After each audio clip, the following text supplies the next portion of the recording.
নমো তচ্ছা ভগবতো অরহতো সম্মা সম্বুদ্ধচ্ছা। জগৎপূজ্য মহাকারণিক তথা সম্মুখ সম্বুদ্ধ শ্রীচরণে কৃতজ্ঞ প্রণাম নিবেদন করে প্রজ্ঞাপারমিতে অংশগ্রহণকারী সকল উপাসক উপাসিকাগণের নিরোগ দীর্ঘায়ু সুখী জীবন তথা জ্ঞান বিমণ্ডিত জীবন কামনায় শুরু করতে চলেছি আজকের বিভঙ্গ আলোচনা ক্লাস। সাধু সাধু।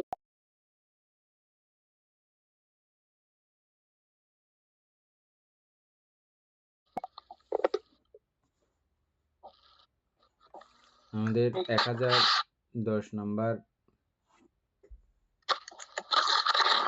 এটা শেষ হয়ে গেছিল।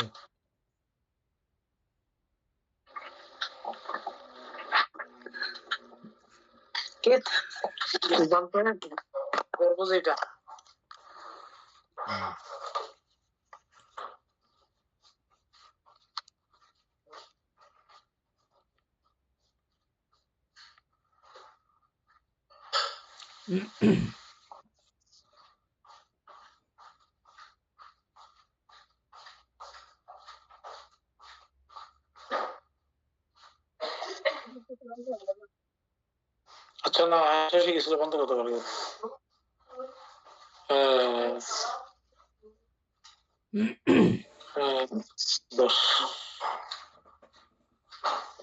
এটা শেষে গেছিল বলতে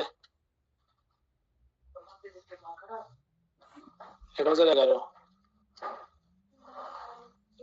পরে 11 পড়বে বলতে। কামধাতুর উৎপত্তিকণে সকল প্রাণীর মধ্যে কোন এক প্রকার সত্য আবির্ভূত হয়, প্রকটিত হয়? দুঃখ সত্য, এটা তো আমরা আগে পাইছিলাম না? এবার থেকে আগে পাইছিলাম। হ্যাঁ, কামধাতু উৎপত্তিকণে কাহার 14 প্রকার ইন্দ্রিয় আবির্ভূত হয়?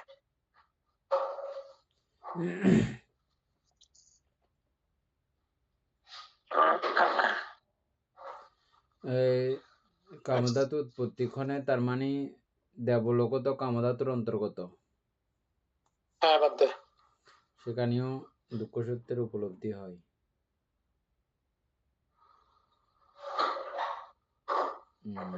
সেখানে একটা প্রশ্ন আছে, সুকুমার বাবু প্রশ্নটা দেখেন। দেবলোকের কামধাতুর মধ্যে দেবলোকও আছে, প্রশ্নটা বুঝেন। এখানে কামধাতুর মধ্যে দেবলোকও আছে, দেবলোকের মধ্যে দুঃখ সত্যের উপলব্ধি কিরকম, উদাহরণ, কয়েকটা উদাহরণ সহ বুঝিয়ে দিলে ভালো। এভাবে একটা প্রশ্ন করেন, বুঝছেন?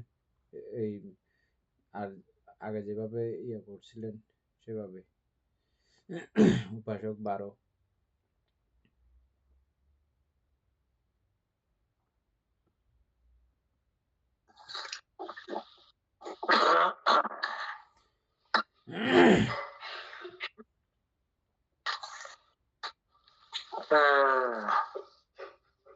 কামধাতুর উৎপত্তিকণে কাহার 14 প্রকার ইন্দ্রিয় আবির্ভূত হয়? সহেতু জ্ঞান সম্প্রযুক্ত কামগোচর দেবগণের উৎপত্তিকণে। সহেতু জ্ঞান সম্প্রযুক্ত কামগোচর দেবগণের উৎপত্তিকণে 14 প্রকার ইন্দ্রিয় আবির্ভূত হয়।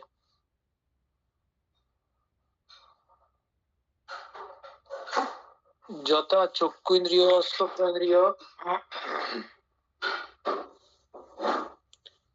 ঘ্রাণেন্দ্রিয়, জিহ্বেন্দ্রিয়, কায়েন্দ্রিয়, মনেন্দ্রিয়, ইন্দ্রিয় অথবা পুরুষ ইন্দ্রিয়, জীবিতেন্দ্রিয়, স্পর্শেন্দ্রিয় বা উপেক্ষেন্দ্রিয়, শ্রদ্ধা, বীর্য, স্মৃতি, সমাধি, প্রজ্ঞা। কামধাতুর উৎপত্তিকণে 14 প্রকার ইন্দ্রিয় সত্যদের নিকট আবির্ভূত হয়। আচ্ছা, তাইলে দেবগণের মধ্যে এখানে নাই, রূপ ইন্দ্রিয় নাই।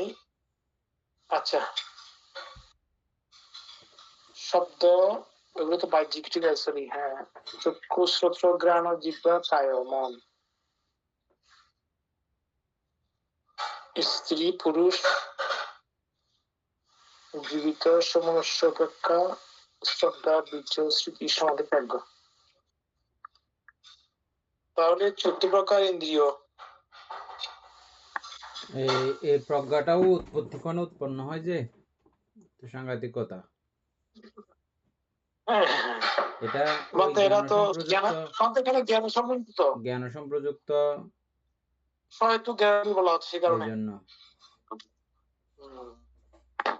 মানে ওই মুহূর্তে জ্ঞান উৎপন্ন হওয়া, তো আর ওনার তো বলতে কপ করে চলে আসে, সবকিছু পুরো পরিপূর্ণভাবে চলো উঠে যায় না বলতে, সে কারণে আর কি উৎপত্তিক্ষণে এই এটা 14 তার প্রকার ইন্দ্রিয়। হ্যাঁ, তাহলে এটা সহজ কথা না। না, তো সেরকম ইয়ে নিয়ে এখান থেকে যায় আর কি বলতে। দেহেতুক গণে থাকবে না, তাইলে বলতে দেহেতুক গণের কথা তো লেখা হয় নাই। না, দেহেতুক বলা হয় না, সহেতুক জ্ঞান সম্পর্কে বলা হচ্ছে বলতে। সহেতুক না, অহেতুক তো এমনিও ডেভেলপ হতে যাইও না।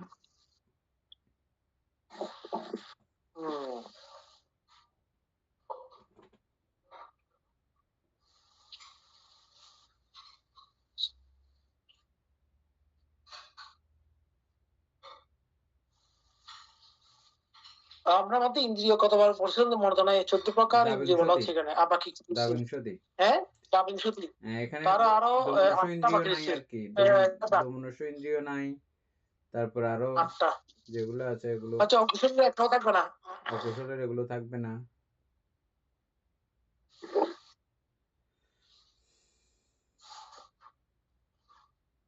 চক্ষু, শ্রোত্র, ঘ্রাণ, জিহ্বা, কায়, মন, স্ত্রী, পুরুষ।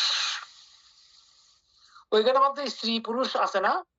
আছে, স্ত্রী ইন্দ্রিয়, পুরুষ ইন্দ্রিয় আছে তো।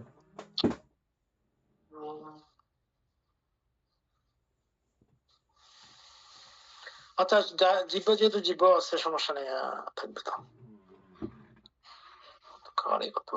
আচ্ছা, তাহলে এই তো শেষ। এরপরে কামধাতুর উৎপত্তি কোণে কাহার 13 প্রকার ইন্দ্রিয় আবির্ভূত হয়? এটা জ্ঞান বিপ্রযুক্ত। হ্যাঁ, ওইটা সম্প্রযুক্ত জ্ঞান বিপ্রযুক্ত কামবশত দেবগণের উৎপত্তি কোণে। এখানে শুধু ওই লাস্টের প্রজ্ঞা ইন্দ্রিয়টা নাই যে, আর সবগুলো একই। এখানে প্রজ্ঞা নাই বলতে, হ্যাঁ, যেহেতু জ্ঞান বিপ্রযুক্ত। তারপরে কামধাতুর উৎপত্তি করে, তারপরে একটা জান। তারপরে হচ্ছে কাহার অপর 13 প্রকার ইন্দ্রিয় আবির্ভূত হয়? এটা আমাদের দেশে সহায়ক জ্ঞান সম্প্রযুক্ত। এটা ওই দিক থেকে একটা কিছু বাদ দিয়ে এদিকে আরো 13 হয় এরকম না, এখানে মধ্যে একটা ইয়ে দিচ্ছে তো, কল্পের প্রারম্ভিক মনুষ্যের। ওহো, মনুষ্যগণ সেম দেবতার মতো থাকে তখন। ওই যে আপনি ওইদিন বলছিলেন কল্পের প্রারম্ভিক সময়ের কারণ, সে কারণ আসছে।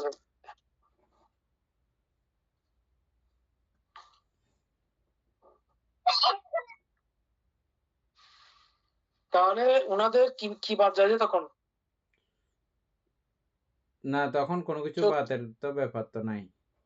না, এখানে ওটা 14 প্রকার ছিল, 13 প্রকার আছে বলতে, সেটা বলছে। আচ্ছা, 13 প্রকার হইলে ওই যে এখানে দমনস্য ইন্দ্রিয় থাকা, হ্যাঁ, দমনস্য নাই, মানুষ হইলেও তখন দমনস্য থাকে না। দেখছেন কি সাংঘাতিক, একদম দেবতার মতো। মানে মনুষ্য লোকেও পৃথিবীর শুরু, কল্প শুরুর সময়ে দমনস্য থাকে না। দমনস্য পরে উৎপন্ন হইলেও হতে পারবে, এটা তো উৎপত্তিক্ষণের কথা।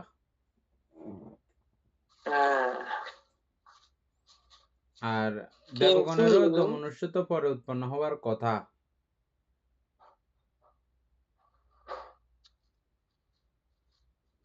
কারণ দেবগণ মনোপ্রদেশিক আছে যে, মনোপ্রদেশিক দেবগণের কথা আমরা পড়ছিলাম না? মনোপ্রদেশিক মানে মন, মন ক্লিষ্ট হয় সেটা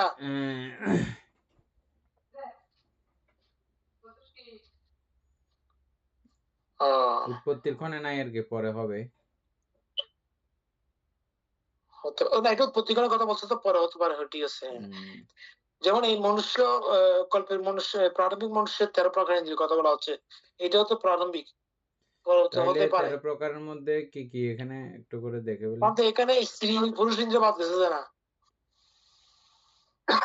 কিরকম ওই সময় মনুষ্যগণ কি প্রারম্ভিক ক্ষণে স্ত্রী পুরুষ ছিল না বলছিলাম, যে কালকে বলছিলাম না? ও আচ্ছা, আদি মনুষ্যগণ ব্রহ্মার মতো করে জন্মগ্রহণ করে, রূপবচর ব্রহ্মার মতো। তাদের মনুষ্য পুরুষ এবং স্ত্রীর ভাব থাকে না। তাহলে এটা পরবর্তী সৃষ্টি হয় বলছিলেন নাকি? পরবর্তীতে যখন এই নরমাল যেগুলো পায়খানা প্রস্রাব করার খাওয়ার যেগুলো আছে, এগুলো যখন খাওয়া স্টার্ট করে, বিশেষ করে যখন পৃথিবীর ওজ জাতীয় যে মাটিটা আছে, পৃথিবীর ওজ বলা হয় এটা, উপরে একটা খুব সুস্বাদু একটা খাবার ছিল, পৃথিবীর উপরের স্তর। এটা তো পৃথিবীর উপরের স্তর, কিন্তু এটা মনুষ্য লোক যখন জন্মগত, মনুষ্য যখন পৃথিবীর ভিতরে থাকে না, ওরা পৃথিবীর মধ্যেই আছে তো, পৃথিবীর মধ্যে কিন্তু ওটা মানে মাটির উপরের একটা স্তর আছে, অথবা যে কোনো একটা জায়গার মধ্যে এরকম কিছু একটা খাবার ছিল, মাটিতেই ছিল। ওটা খাওয়ার পরে তাদের হয়েছে, পায়খানা প্রস্রাবের ব্যাগ হয়েছে, এবং ওই ব্যাগকে কেন্দ্র করে তারা পায়খানা প্রস্রাব করেছে, এবং সেই পায়খানা প্রস্রাব করার পরবর্তীতেই তাদের স্ত্রী সংজ্ঞা পুরুষ সংজ্ঞা লাভ হয়েছে। ও আচ্ছা।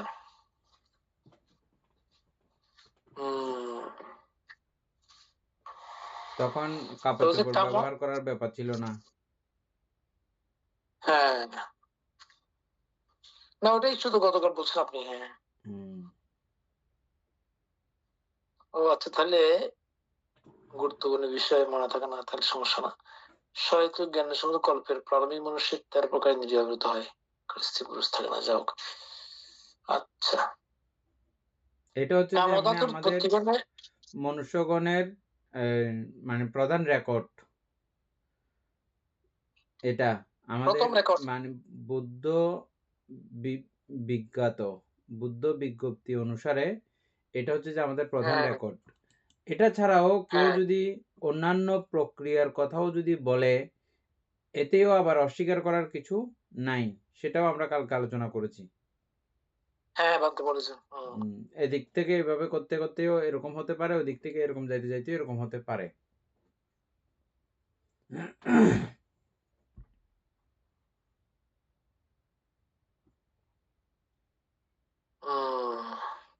বট গাছের সঙ্গে একটা আম গাছ লাগিয়ে থাকছে, তারপরে আমও ধরছে, কিন্তু আমটার মধ্যে তিতা মিঠা কোনো আমের সুগন্ধি এরকম কোনো কিছু নাই।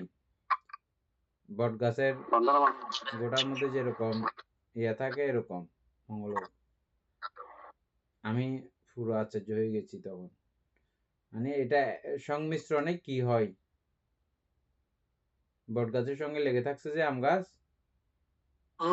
আমের সমস্ত কিছু সে হারিয়ে ফেলছে, হারিয়ে ফেলছে।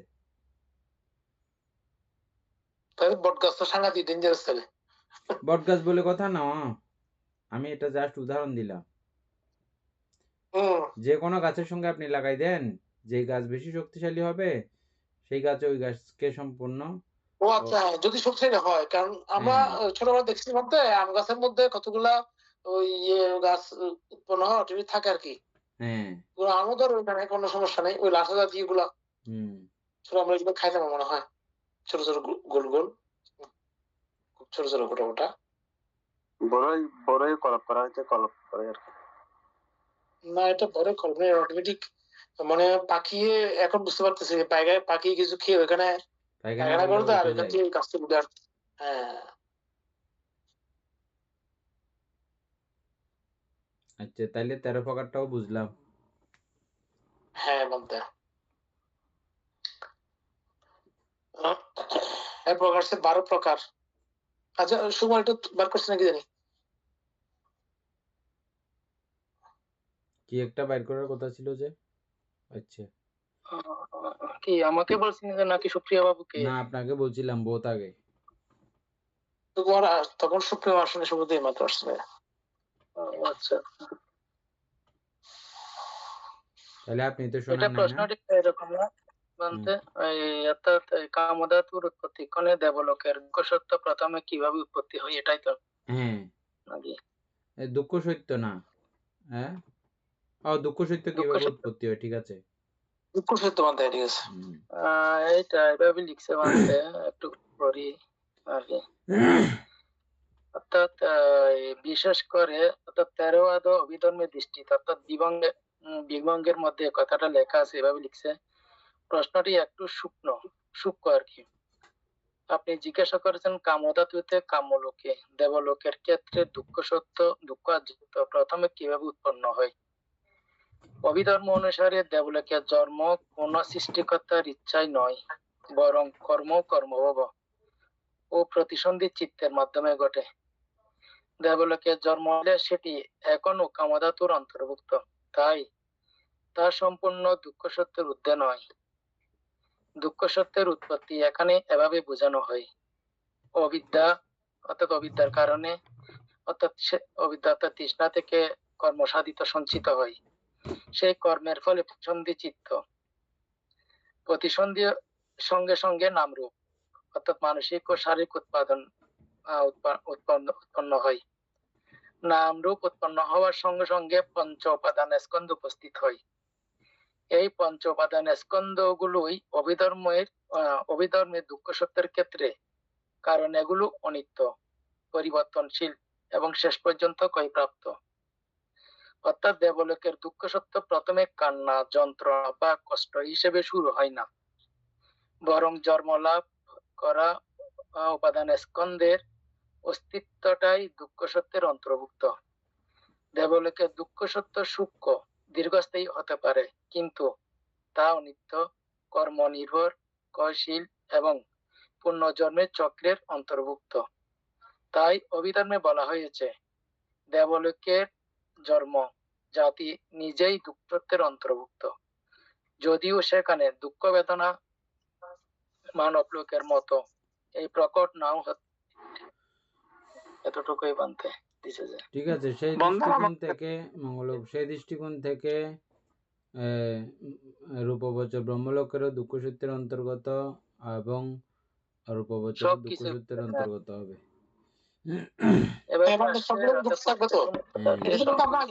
মনে হয় আগে পড়ছিলাম বলতে ঠিক আছে মানে ঠিক আছে, এরপরেরটা।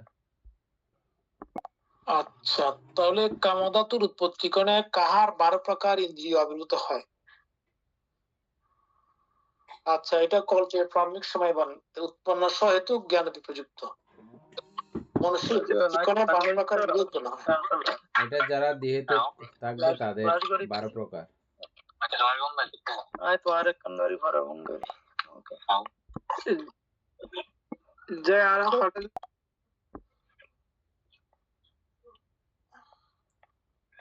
481 নাম্বার পেজে 1012 একদম লাস্ট প্যারা।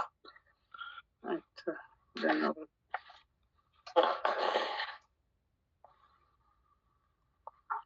বানতে কি বলছেন আপনি? যারা দেহেতু মানে জ্ঞান বিপ্রযুক্ত যারা, তাদের হচ্ছে যে 12 প্রকার। 12 প্রকারের মধ্যে তাও কল্পের প্রারম্ভিক ক্ষণে এখানে ওই জ্ঞান থাকবে না, জ্ঞান থাকবে না, আর ইয়া থাকবে না, স্ত্রী পুরুষ এটা থাকবে না। এখানে প্রজ্ঞা থাকবে না কি, যেহেতু বিপ্রযুক্ত প্রজ্ঞা থাকবে না আর স্ত্রী পুরুষ থাকবে না, শেষ। অনেক ইন্টারেস্টিং বিষয়।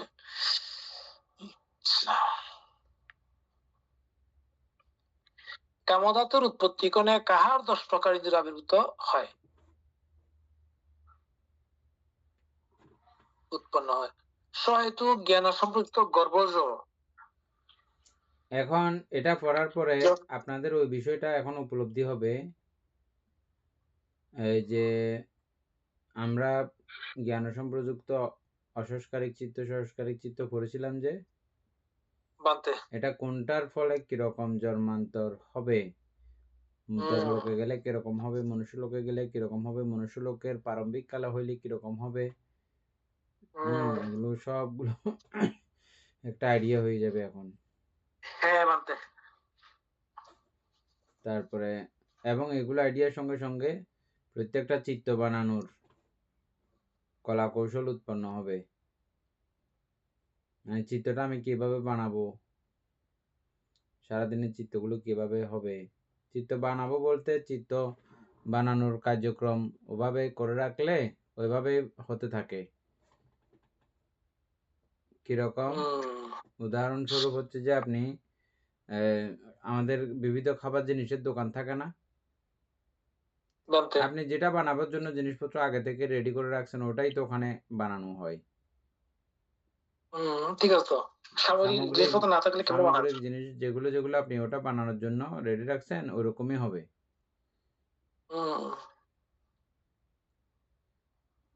এখানেও ঠিক এরকম আপনি চিত্ত উৎপন্ন হওয়ার জন্য যে যে জিনিস লাগে, জ্ঞান সম্প্রযুক্ত চিত্ত উৎপন্ন হওয়ার জন্য যা যা জিনিস লাগে এগুলোই আপনি রেডি করে রাখছেন সব সময়, এগুলোই হতে থাকবে।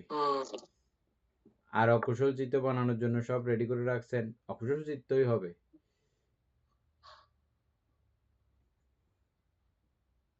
তারপরে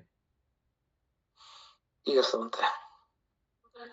আচ্ছা, সহেতু জ্ঞান সম্প্রযুক্ত গর্ভজ সত্যগণের উৎপত্তি ক্ষণে 10 প্রকার ইন্দ্রিয় আবির্ভূত হয়।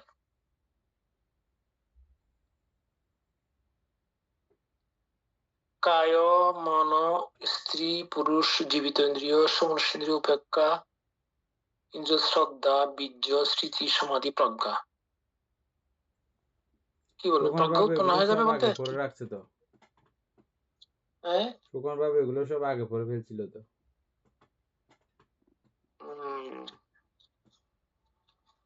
হ্যাঁ, মাত্র তো আগে পড়ছিল।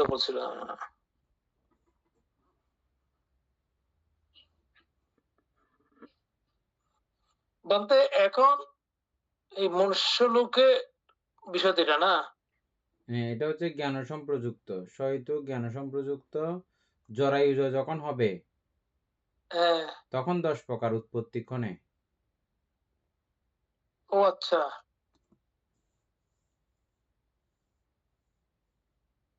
ওই ছোট্ট কণা। আচ্ছা, উৎপত্তি করে ওই ছোট্ট কণাটার ব্যাপার। ছোট কণাটা, হ্যাঁ। মন থাকবে, ঠিক আছে, স্ত্রী পুরুষ ঠিক থাকবে, জীবিত থাকবে, সমস্য উপেক্ষা থাকবে, শ্রদ্ধা, বীর্য, স্মৃতি, সমাধি। এগুলো তোমাদের ডিজাইন, এগুলি কেমন আসলো? এগুলো এই মানে ওই ভাবটা প্রথম থেকেই এসে যায়, যদিও বা প্রকটিত হয় না, কিন্তু এগুলো কিন্তু এসে যায়। ও কি হবে, ছেলে হবে না মেয়ে হবে, এটা আগে থেকে ওখানে সেটিং হয়ে যায়। ওইটা ঠিক আছে, আমাদের জন্ম হলে যেটা উৎপত্তি কোণ, এটা ঠিক থাকবে, ঠিক আছে। যদিও বা সেই কণা একদম ছোট কণা হইলেও এটা স্ত্রী পুরুষ ঠিক আছে, আমাদের বাকিগুলা সমনস্য ঠিক আছে, বুঝলাম। সমনস্য না, জীবিত ঠিক আছে, সমনস্য, উপেক্ষা, শ্রদ্ধা, বীর্য, স্মৃতি, সমাধি, প্রজ্ঞা। এখানে প্রথম হচ্ছে যে কায় তো ঠিক আছে, মনও ঠিক আছে, স্ত্রী বা পুরুষ সেটাও ঠিক আছে, জীবিতও ঠিক আছে, সমনস্যও ঠিক আছে, উপেক্ষাও ঠিক আছে। তারপরে শ্রদ্ধা ইন্দ্রিয়, এটা তো কঠিন বিষয়। বীর্য, স্মৃতি, সমাধি, প্রজ্ঞা, হ্যাঁ। এটা কোন শ্রদ্ধা নিয়ে উনি আসেন বলতে, সেটা তো বিষয় না। তবে বোধিসত্ত্বের জন্ম কাহিনীতে দেখলাম সেখানে বোধিসত্ত্বগণ একেবারে থাকেন এই মানে অবস্থায় মাতৃকুক্ষিতে প্রবেশ করার সময় জ্ঞান সম্প্রযুক্ত বা স্মৃতি সম্পর্ক জ্ঞানে থাকেন, এরকমও কোনো পুস্তকের মধ্যে লেখা আছে। এটা থাকার কথা মানতে, না থাকলে এটা তো হবে না। আর ওরা তো ইয়ে থেকে আসছে, এত এই অবস্থাতে এরকম থাকা এটা কিন্তু খুব কঠিন দুষ্কর ব্যাপার। আমরা ভাবতে পর্যন্ত পারতেছি না। এখানে বীর্য ইন্দ্রিয় এগুলো এমনি একটু করে ব্যাখ্যা করা দরকার। উপাসক সুকুমার বাবু এটা পারবেন? প্রশ্নটা বুঝছেন এখানে?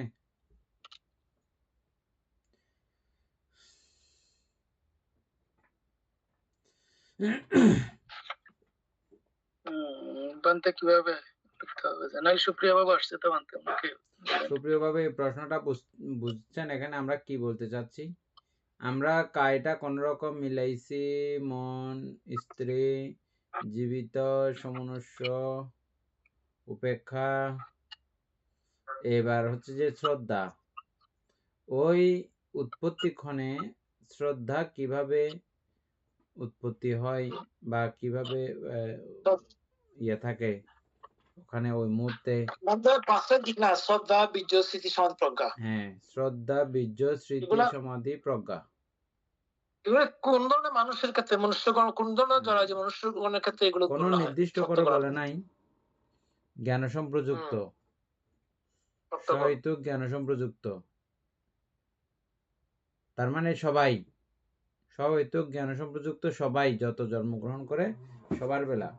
এখন প্রশ্ন হচ্ছে যে কিভাবে এগুলোর মানে তাদের অবস্থা কিরকম থাকে? তারা কি এগুলো চিন্তা করার মতো ক্ষমতা থাকে ওই ক্ষুদ্র কীট অবস্থায়? প্রশ্নটা বুঝছেন?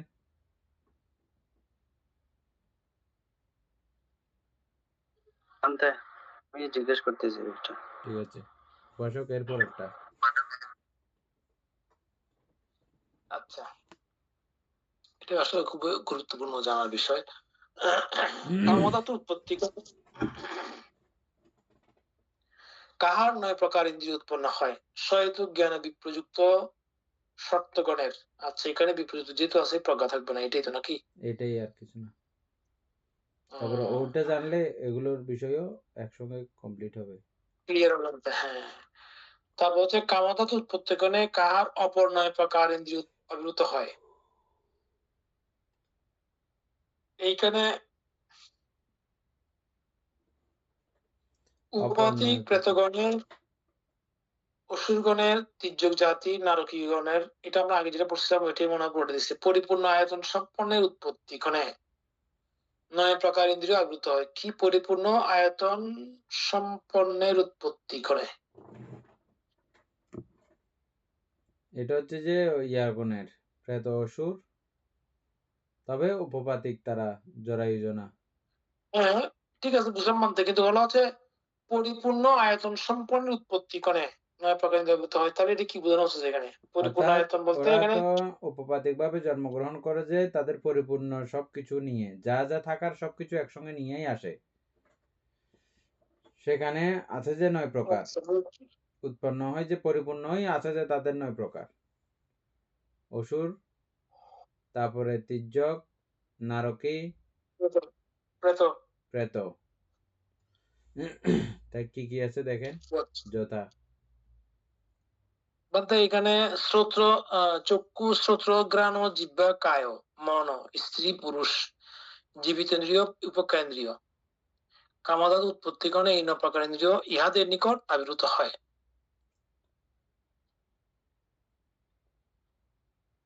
চক্ষু, শ্রোত্র, ঘ্রাণ, জিহ্বা, চোখ থাকে, নারকেরও চোখ থাকে, কান থাকে, কানও আছে, নাকও থাকে, নাকও আছে, জিহ্বাও আছে বলতে, জিহ্বাও আছে, কায়ও আছে, মন আছে, বলতে শুকর আছে। এটা দেখছে ভাবে মানে উত্তরাধিকারীকে, মানে কার দ্বারা সম্ভব? এখানে টেক্সট অনুসারে এটি সম্ভব সহেতুক জ্ঞান বিপ্রযুক্ত গর্ভজ অর্থাৎ জরায়ুজ সত্যগণের। না, সম্প্রযুক্ত বলছেন যে এটা জ্ঞান সম্প্রযুক্ত হবে, সহেতুক জ্ঞান সম্প্রযুক্ত। এটা 10 প্রকারটা সম্প্রযুক্ত। 10 প্রকার, এটা আমি 9 প্রকার এটা দিছি। না নয় না প্রকারটা 10 না, প্রকার সম্মিলিত 10 আচ্ছা প্রকার আপনার বলতে কোনগুলো? আচ্ছা 10 প্রকার। পুরোটা জ্ঞান প্রশ্নটা সম্পর্কিত একবার আমাকে বলেন।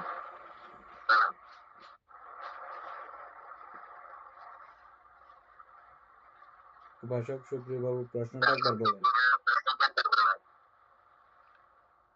নামটা আমি এটা লিখছিলাম যে 9 প্রকার বিপ্রযুক্ত যেটা আছে এটার মানে কিভাবে কার এবং কিভাবে সম্ভব এটা লিখছিলাম আর কি।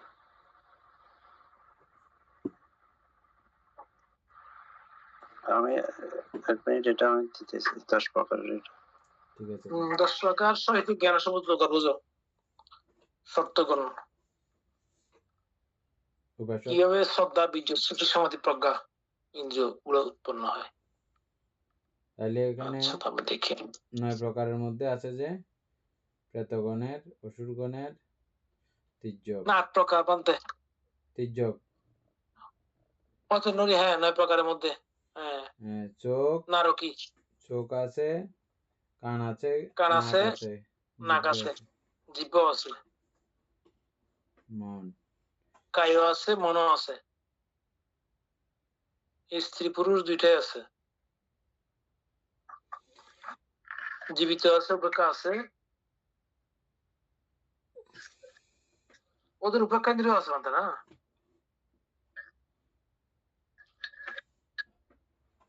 কিন্তু এটা তো বুঝলাম না। উপেক্ষা, নারকীদের উপেক্ষা কিভাবে আছে দেখতে হবে। এটা অন্যদের হ্যাঁ সেটাই উপেক্ষা তো বলতেছি। হয়তো চিন্তা করতে পারতেছি না আমরা, কিন্তু নারকীদেরটা উপেক্ষা কিভাবে দেবে, তারা কিভাবে উপেক্ষা তো করবে, নারক এটা একটা ওদের প্রশ্ন তুলকা থাকার আছে। কথা নাই। হ্যাঁ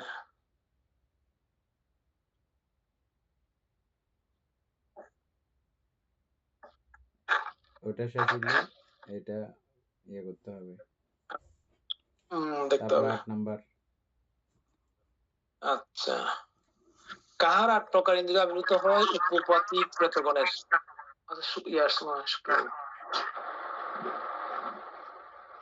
বান্তা এখানে দিছে এরকম কামতা তো উৎপত্তিক্ষণে গর্ভে জীবন শুরুর প্রথম মুহূর্তে কার 10 প্রকার ইন্দ্রিয় আবির্ভূত হয় এবং এটি কিভাবে সম্ভব।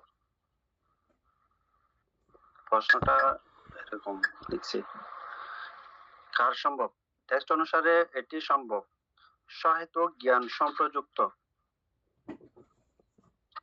গর্ভজ জরায়ুজ সত্যকরের উৎপত্তিক্ষণে।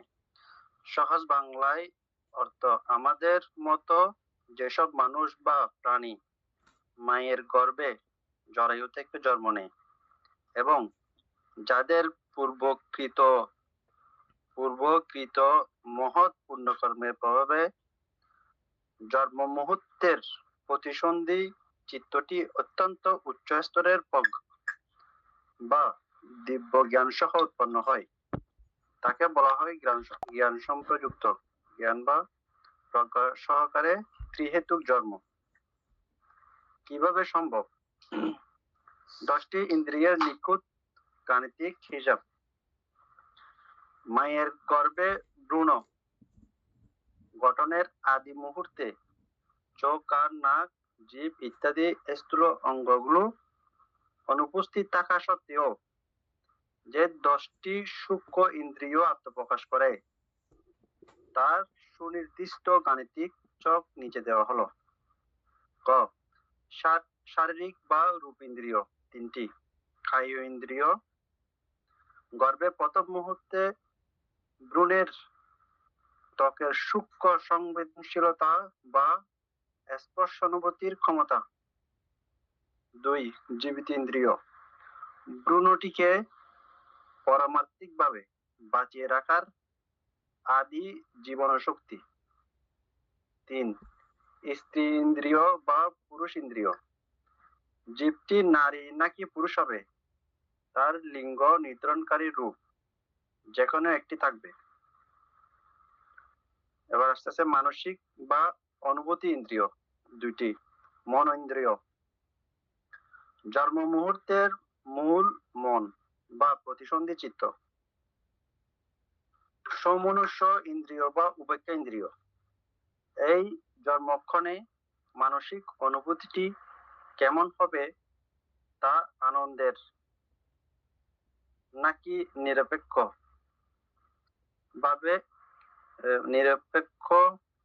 ভাবের হবে, যে কোনো একটি থাকবে, হয়তো সমনুষ্য অথবা নিরপেক্ষ, যে কোনো একটি থাকবে। আধ্যাত্মিক বা শ্রবণ ইন্দ্রিয় 5টি। যেহেতু এই জন্মটি অত্যন্ত উচ্চ মানের পূর্ণ এবং জ্ঞান বা প্রজ্ঞা সহকারে ঘটেছে, তাই এই শুভচিত্তের সাথে 5টি অত্যন্ত শক্তিশালী মানসিক গুণ বা চৈতসিক যুক্ত থাকে। 1. শ্রদ্ধা ইন্দ্রিয়, বীর্য ইন্দ্রিয় মানে মানসিক শক্তি বা উদ্যম, স্মৃতি ইন্দ্রিয়, সচেতনতা, সমাধি, চিত্তের একাগ্রতা, প্রজ্ঞা ইন্দ্রিয়, দিব্য জ্ঞান বা পারমার্থিক প্রজ্ঞা।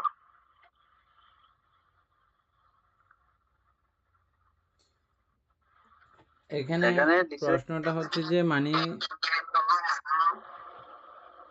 উনি কিভাবে বুঝতে পারেন ওই ছোট অবস্থাতে এই যে প্রজ্ঞা আছে,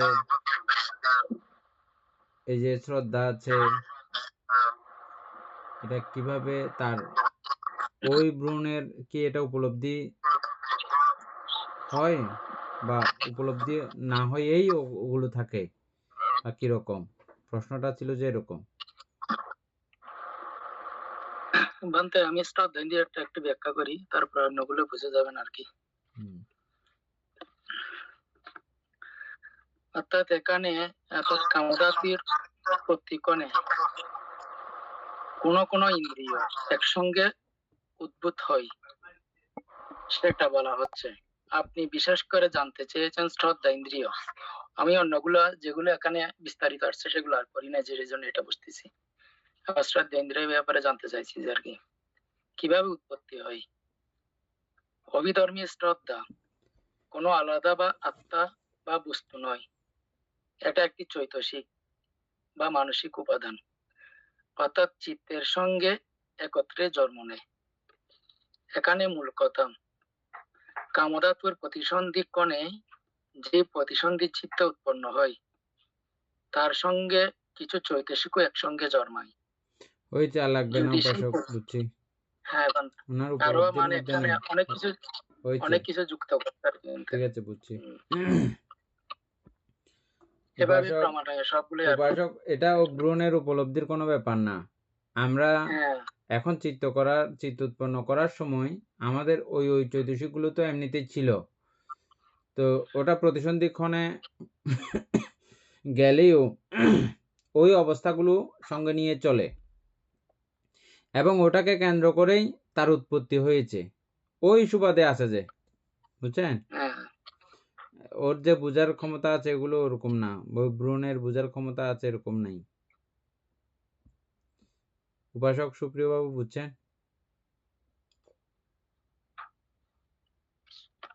বান্তে আমাদের যখন পড়ছিল ওখানে বলছিল তো উচ্চ চিত্ত পরমাত্মিক চিত্ত নিয়ে আমি না, ওখানে বিষয়টা ক্লিয়ার হয়নি। এখানে শ্রদ্ধাটা যখন আলাদা করে লেখা হয়েছে তখন এটা পুরো জিনিসটা আসছে, ফুটে আসছে আর কি। ওই যে ওই ভ্রূণটা যে কোনো কিছু বুঝতে পারবে এরকম না, ওই ভ্রূণটা এগুলো কিছু বুঝার কোনো ব্যাপার নাই, ভ্রূণের কোনো কিছু নাই, ভ্রূণের থেকে ওই মুহূর্তে শ্রদ্ধাও আসবে এরকমও না। এটা আমি জিজ্ঞেস করছি এখন, এত সূক্ষ্ম অবস্থায় এই ভ্রূণটি কিভাবে শ্রদ্ধা, স্মৃতি, বীর্য, সমাধি এবং প্রজ্ঞা জ্ঞান উৎপন্ন করেন? এটা লিখছে, এখানে লিখছে বৌদ্ধ অভিধর্মের মনস্তত্ত্ব বা কর্মবাদের পরিপ্রেক্ষিতে এটি অত্যন্ত স্বাভাবিক এবং যুক্তিযুক্ত একটি প্রশ্ন। মানুষের সাধারণ বুদ্ধি বা চিকিৎসা বিজ্ঞানের চোখে মায়ের গর্ভে জরায়ু বা ডিম্বাণুর মিলন মুহূর্তে ভ্রূণটি স্রেফ একটি জড় কোষগুচ্ছ, সেখানে যখন বা মস্তিষ্ক তৈরি হয়নি, তাহলে সে কিভাবে শ্রদ্ধা, স্মৃতি, বীর্য, সমাধি ও প্রজ্ঞা ধারণ করতে পারেন? বৌদ্ধ দর্শন বা অভিধর্মের গভীর নিয়ম অনুসারে এই রহস্যের পিছনে 3টি প্রধান পারমার্থিক কারণ রয়েছে, যা নিচে সহজভাবে বুঝিয়ে দেওয়া হলো। 1. এগুলো মস্তিষ্কের চিন্তা নয়, এগুলো হলো চিত্ত সহজাত চৈতসিক। হ্যাঁ ঠিক আছে, এটাই, আধুনিক বিজ্ঞান ওই চার লাগবে না, এটাই আমরা পাইছি তো, এটা সুকুমার বাবুর কথাতেই আসছে। ওটা অর্থাৎ আমাদের ওই প্রতিসন্ধি চিত্তের সঙ্গে এগুলো সংযুক্ত ছিল, ওই সংযুক্ত বিষয়গুলো ওই এখানে আছে বলা হচ্ছে আর কি। তাইলে আমরা এখন 8 তো শেষ হয়েছে না? বলতে চিন্তা করছি মানে কি ধরনের অসম্ভব মানে পূর্ণ পারণী নিয়ে সত্যগুণ জন্মগ্রহণ করেন। না, এটা তো আমরা স্বাভাবিক আগে থেকেই জানছি, ওই চিত্তের ক্ষমতা অনুযায়ী, যেমন ত্রিহেতুকরা শুধুমাত্র ইয়ে করতে পারতেছে, প্রথম ধ্যান আদি লাভ করতে পারতেছে। যারা দ্বিহেতুক তাদের পক্ষে ধ্যান করতে পারবে, ঠিক আছে, কিন্তু তার প্রথম ধ্যান লাভ করাও তার পক্ষে কখনো সম্ভব নয়। এটা বেশি সাংঘাতিক, মানে হেতুর কত মূল্য, ত্রিহেতুক চিত্ত উৎপন্ন করা কত গুরুত্বপূর্ণ। প্রথম ধ্যান লাভ করতে পারে না বলে এটা আশ্চর্য কথা না? কোন ত্রিহেতুক পুদ্গল ছাড়া প্রথম ধ্যান লাভ করতে পারবে না।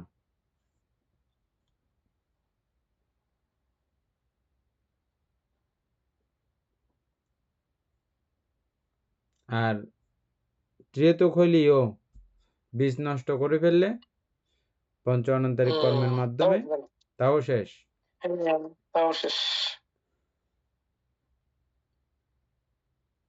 তারপরে আরো এখানে আরেকটা দিছে কর্মশক্তির অবিনশ্বর নিয়ম। ঠিক আছে, কর্মশক্তির অবিনশ্বর নিয়ম। আরেকটা দিছে বীজ এবং বৃক্ষের উপমা। ঠিক আছে, এগুলো মিল নেই কিছু, আমরা 8 পড়ব এখন।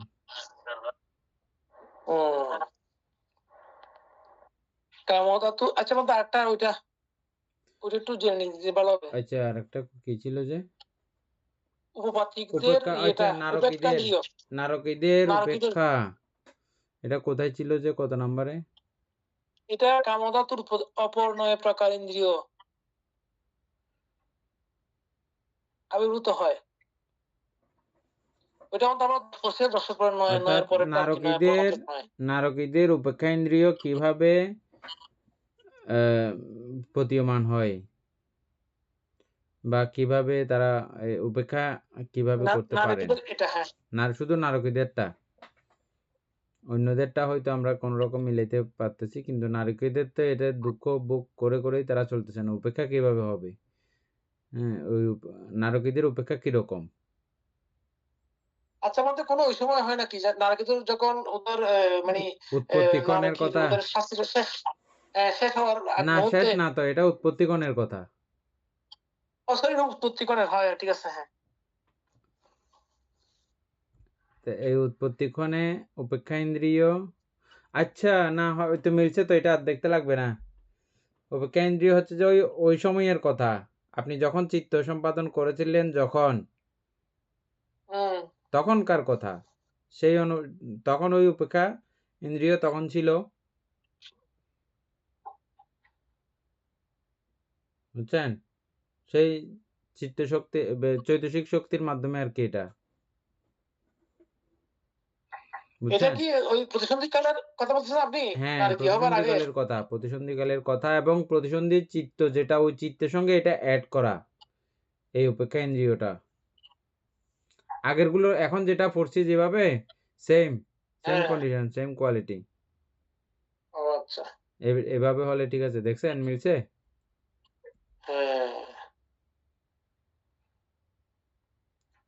তারপরে 8,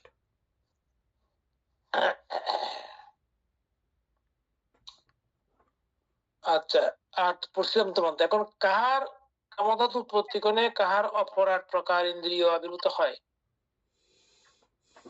উপপাতি প্রেতগণের, অসুরগণের, তির্যক জাতির, নারকীগণের, জন্ম বধিরগণের উৎপত্তিক্ষণে। জন্ম বধিরগণের উৎপত্তিক্ষণে 8 প্রকার ইন্দ্রিয় আবির্ভূত হয়।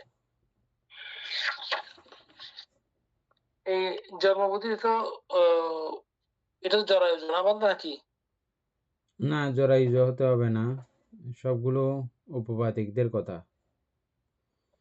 আচ্ছা, গৌতম তো জন্মবুদ্ধি আছে বলতে? হ্যাঁ, থাকবে তো, থাকবে না কেন? ও আচ্ছা, এটা তো আচ্ছা, প্রেতগণের, অসুরগণের, জাতি, নারীগণের, জন্মবুদ্ধিগণের, উৎপত্তিগণে 8 প্রকার ব্যবহৃত হয়। তাদের তাহলে কি বাদ গেছে? এটা হয়তো চক্ষু, ঘ্রাণ, ইয়াটা কানটা বাদ যাবে আর কি। হ্যাঁ, শুধু কানটা বাদ গেছে। তারপরে আচ্ছা, তারপর 7 প্রকার ইন্দ্রিয় আবির্ভূত হয়, এটাও উপপাতিক। প্রেতগণ, অসুরগণ, তির্যক জাতির, জন্মান্ধ, জন্মবুদ্ধি, ঠিক আছে। এটা আরো 2টা কমে গেছে। তারপরে 2টা বান্তে এটা ওটার আরেকটা কারণ আছে বান্তে এখানে বলে নারকীদের এখানে লিখছে উপপাদ্যিক জন্মের স্বভাব। নারকীরা যেহেতু শিশু অবস্থা পার করে বড় হয় না, তাই অতীতের ভয়ানক অকুশল কর্মের তাড়নায় তারা সরাসরি চোখ, কান ও পূর্ণাঙ্গ সংবেদনশীল শরীর নিয়ে নরকের ভূমিতে ছিটকে পড়ে। তাই প্রথম করেই কায়, চক্ষু ও শ্রোত্রেন্দ্রিয় একসাথে সচল হয়।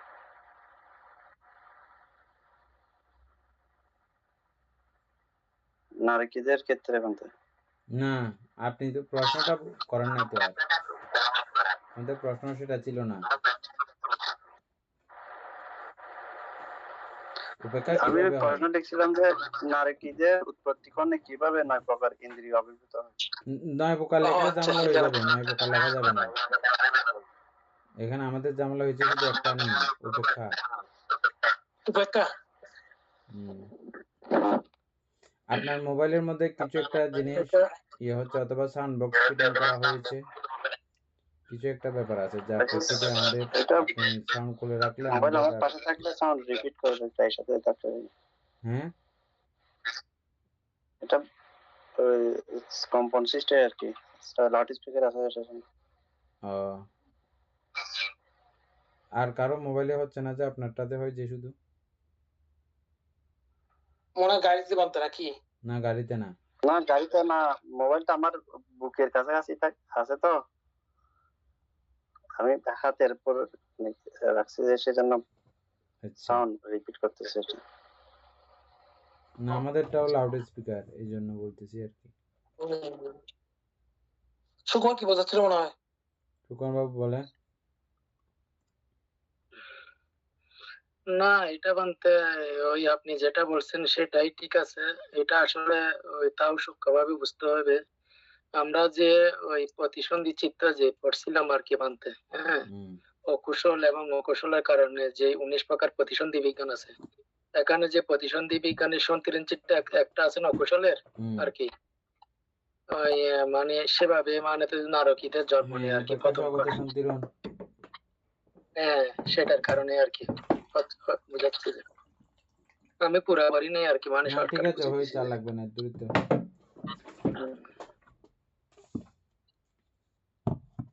ওই আমাদের থিয়েটার ঠিক আছে, নোটটা ঠিক আছে, এখানে ভাই বলে এটা ঠিক আছে। তারপরে 5। আচ্ছা, কামধাতুর উৎপত্তি কোণে কাহার পঞ্চেন্দ্রিয় আবির্ভূত হয়? আচ্ছা, নপুংসক ব্যতীত অহেতুক গর্ভজ সপ্তগণের উৎপত্তি কোণে পঞ্চেন্দ্রিয় আবির্ভূত হয়। কায়, মন, স্ত্রী বা পুরুষ, জীবিত ইন্দ্রিয়, উপকেন্দ্রীয়। এটা আসছে যে পঞ্চ ইন্দ্রিয়ের কথা না, তাহলে নপুংসক ব্যতীত 6 প্রকার ইন্দ্রিয় কই গেল ক্রমান্বয়ে? 7 প্রকার আছে, 5 আছে, 4 আছে, 3 আছে, 2 আছে, 1 আছে, 6 প্রকার ইন্দ্রিয় তো নাই। যারা অহেতুক, অহেতুকের মধ্যে নপুংসক করা কিন্তু অহেতুক, হ্যাঁ, কিন্তু অহেতুককে কিন্তু বাদ দেওয়া হয়েছে। নপুংসক বাদ দিছে, হ্যাঁ। অহেতুক চিত্তের ফলে এই নপুংসক জন্ম হয়।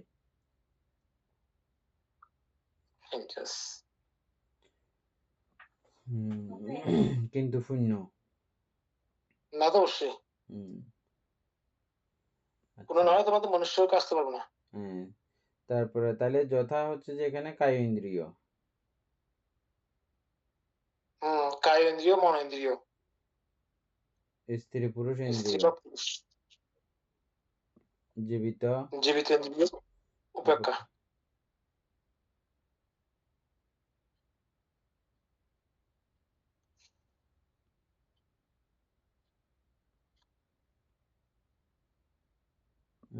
এটা তো এখানে উপেক্ষাটা কাজ করে না তাহলে, নাকি এটাও ওই চিত্তের সঙ্গে নিয়ে আসে?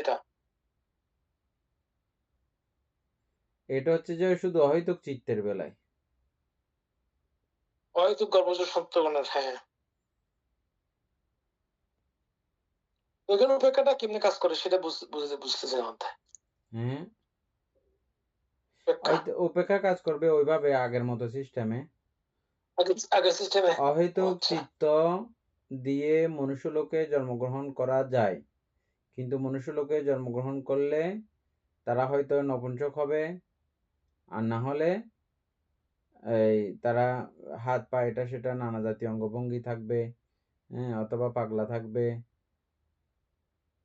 বুঝছেন না? আছে না অনেকের হাত পা সবকিছু অকেজু, মস্তিষ্ক অকেজু, চোখ অকেজু, এই জাতীয় নানা কিছু থাকে না? এগুলো অহেতুক ভাবেও মনুষ্যলোকে জন্মগ্রহণ করা যায়, কিন্তু এই সমস্যাগুলো লেগে থাকবে, সঙ্গে থাকবে, নপুংসক অথবা অন্যান্য অঙ্গহানি। আবার ওটাও আমরা জানি যে কি আরেকটা দ্বিহেতুকের মধ্যে একেবারে নিম্ন স্তরের দ্বিহেতুককে যদি আপনি 100 থেকে পয়েন্ট করেন 1 পর্যন্ত, ও যদি 1 পয়েন্ট থেকে 10 পর্যন্ত এগুলো যদি হয় কখনো মনুষ্য, এগুলোই অনেক সময় ইয়ার মতো আপনার অহেতুকের মতো। এরকম একটা লাইন আমরা পড়ছিলাম, মনে আছে? এটা ঠিক বোঝা যায়, সেটা হচ্ছে কি এখানে অতীতের কর্মের যে স্তরটা ওই অনুযায়ী এটা ওই যে আপনার রঙের যে 100% যে বাদ দিচ্ছিলেন আপনি 1 পয়েন্ট কম, এরকম করে যদি হিসাব করা হয় তাহলে এইভাবে হচ্ছে আর কি আপনি যেটা বুঝছেন।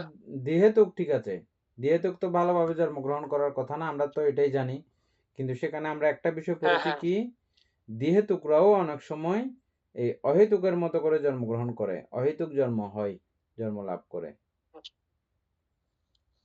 ওই কারণে আমার তো ওইটাই ওই জায়গায় কম আছে, সেটা সে কারণে আর কি। আবার এই অহেতুক কতগুলো মানুষ দেখবেন তারা এমনি অহেতুক ঠিক আছে, কি তারা অনেক কিছু বানায় ফেলে। আমি অনেক অহেতুককে দেখেছি তারা ভালো আর্টিস্ট, তারপরে ভালো অনেক কিছু কার্যক্রম, আবার ভালো গান জানে, এরকমও দেখেছি, ভালো বাদ্যযন্ত্র বাজাইতে জানে।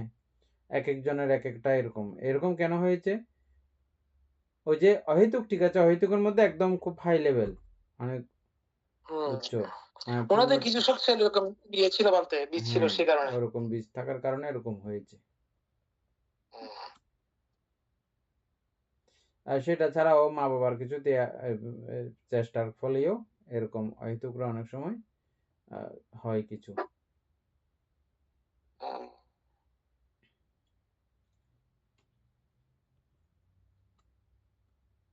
আজকে তো সময় শেষ হয়ে গেছে, কালকে।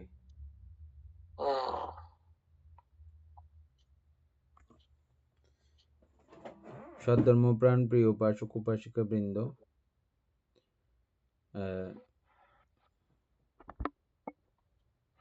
উপাসক রানাবাবু শার্ট গায়ে দিয়ে বসবেন, কারণ হচ্ছে যে এটা রেকর্ড হয় তো, সেজন্য। সরি।